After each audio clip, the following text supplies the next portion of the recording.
All right, it's a Saturday morning, bright Saturday morning, and I'm making some ramen, I'm drinking some coffee, and I'm gonna show you how to make sourdough bread, hopefully very quickly.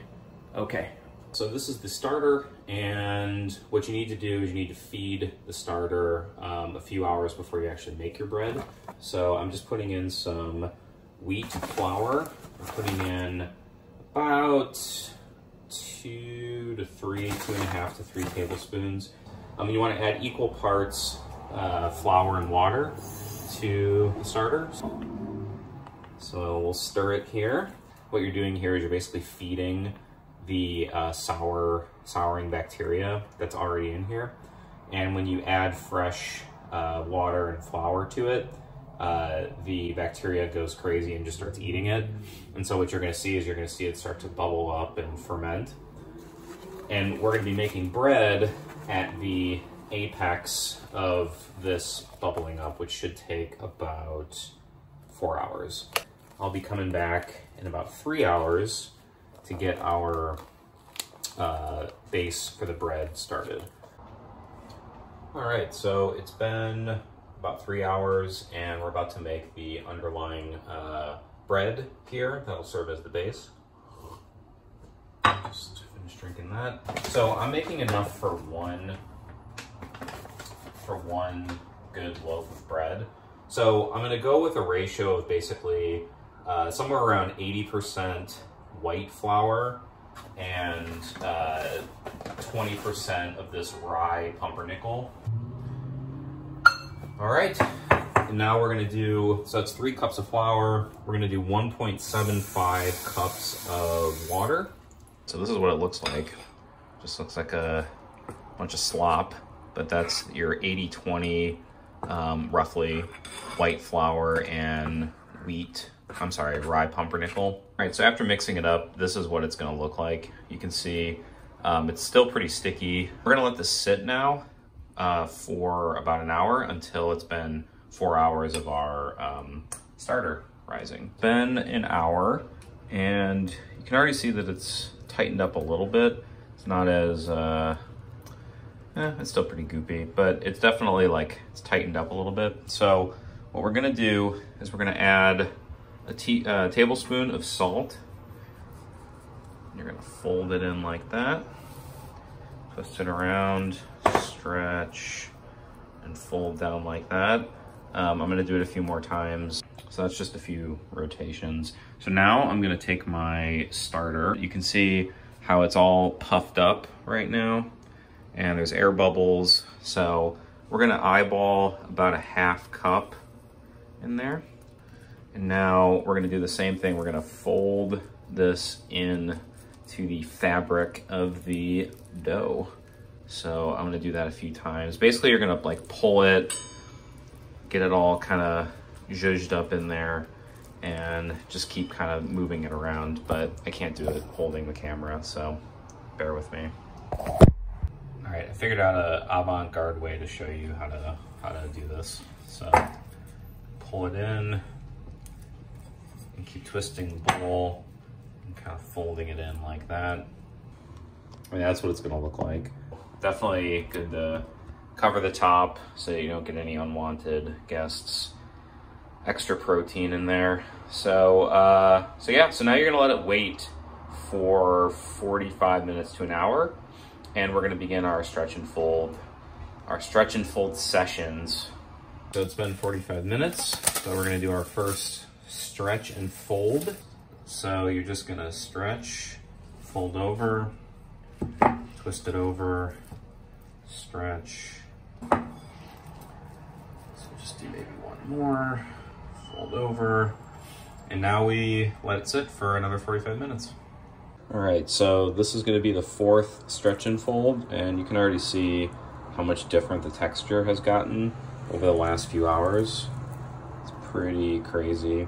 Also, it smells so good. After this, we're gonna let it sit and bulk rise for a few hours. I usually let it sit for 3 or 4 hours. All right, so it is 8 o'clock and our dough has risen decently. I just flour my hand a little bit and then just kind of pull it out of the bowl. I'm also, like I said before, trying to take care not to disrupt it too much. I want to make sure that like I preserve as much of the air bubbles, carbon dioxide, I think, as possible. So we're gonna do a quick kind of pre-shape of this. Just gonna kind of fold it like this and roll it onto itself. And I got a nice little bread lump here, little dough lump.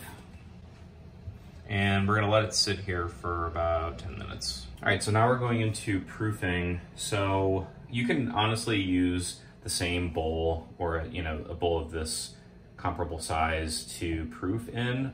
That's what I did before I got this actual bread proofing basket.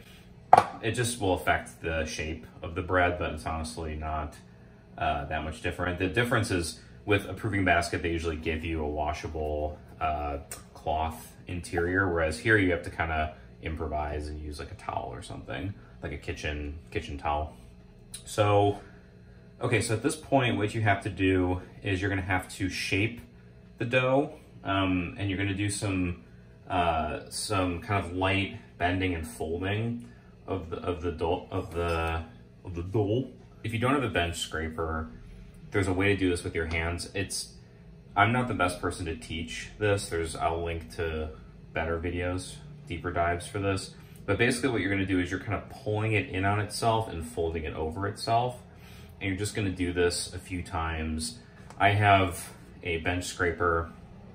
I'm still learning, so don't, you know, this is definitely one area where I wouldn't necessarily say that I have like the best way of doing it. But you're seeing that I'm just kind of bending it in, pulling it over itself, moving it over, bending it in, folding it over itself, tightening it in on itself. And just do this a few times. I've already kind of given it a bizarro shape here. Given it a bit of a weird kidney shape. I've made the mistake of doing this too much, and I think I've let too much air out. So at this point, I actually kind of like the shape of it. And I'm gonna flour my proofing basket. What you're trying to do is just get enough flour in here so that it doesn't stick. I'm just going to pick it up, plop it in, and there it is. At this stage, you've got your bread in the proofing basket, and you just gotta cover it and put it in the fridge overnight.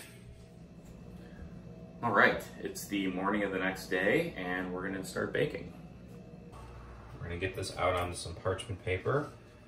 Gonna flip it like that, pull it up.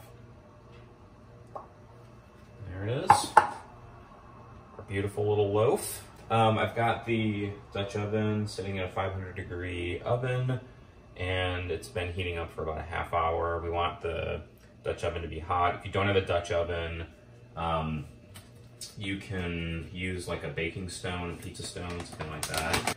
So I'm just doing a little bit of flour on the top. This is actually, this really doesn't do anything other than make it look kind of good once you do what you're about to do right now, which is score it. So scoring it is gonna help release some of the gases. So I have this came with the Bread Smart. So this is what it is, called Bread Smart. Came with it.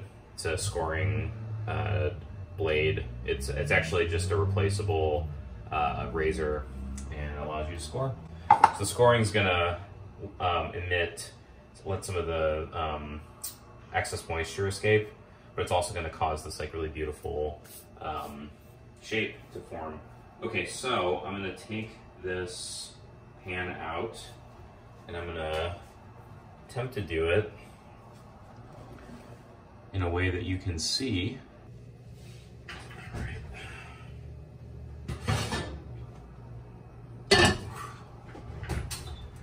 It's insanely hot. We're going to transfer the bread into the Dutch oven.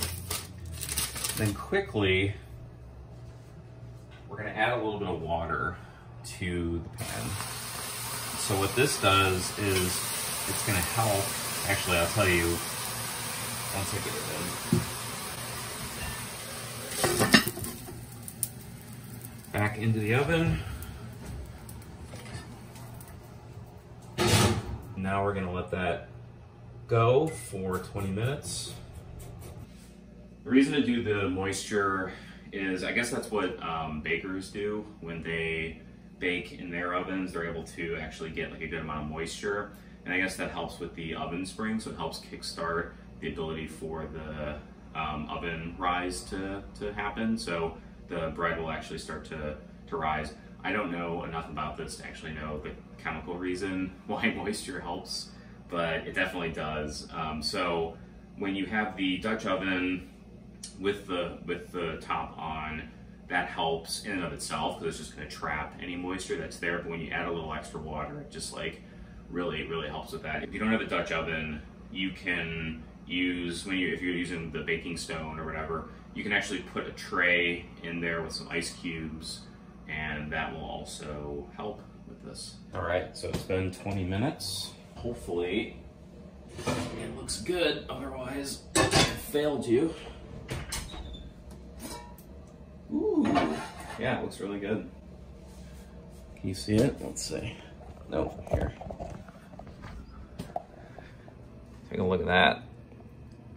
All right, so now we are going to keep the top off and put it back in.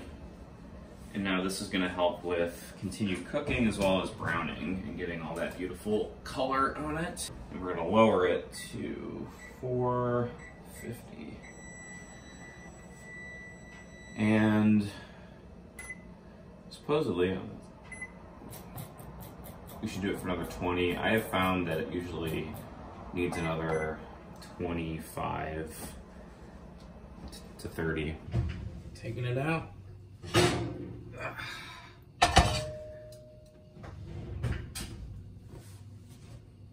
Looking good. Look at that. Here, I'll get it out onto a cutting board. And there it is. That's how you make, well, it's, you know, it's a little disformed, but kind of an avant-garde shape, but nonetheless, it is a homemade sourdough bread. It's got a pretty good size to it, and we have to let it wait now for about an hour at least, maybe 2 hours.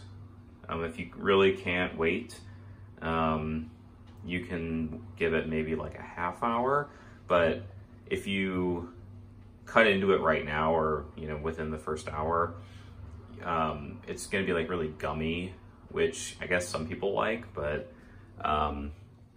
you should really wait and give it a couple hours, because then it'll finish cooking and then you'll get kind of the normal bread texture as opposed to this really steamy, gummy, gluten-y texture. It's been a few hours. Let's cut in to the loaf.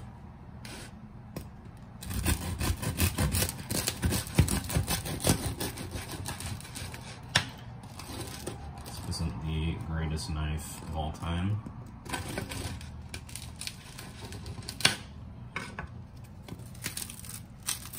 Look at that. There's a big bubble in there. But yeah, look at that. There's your loaf. I can't wait to try it.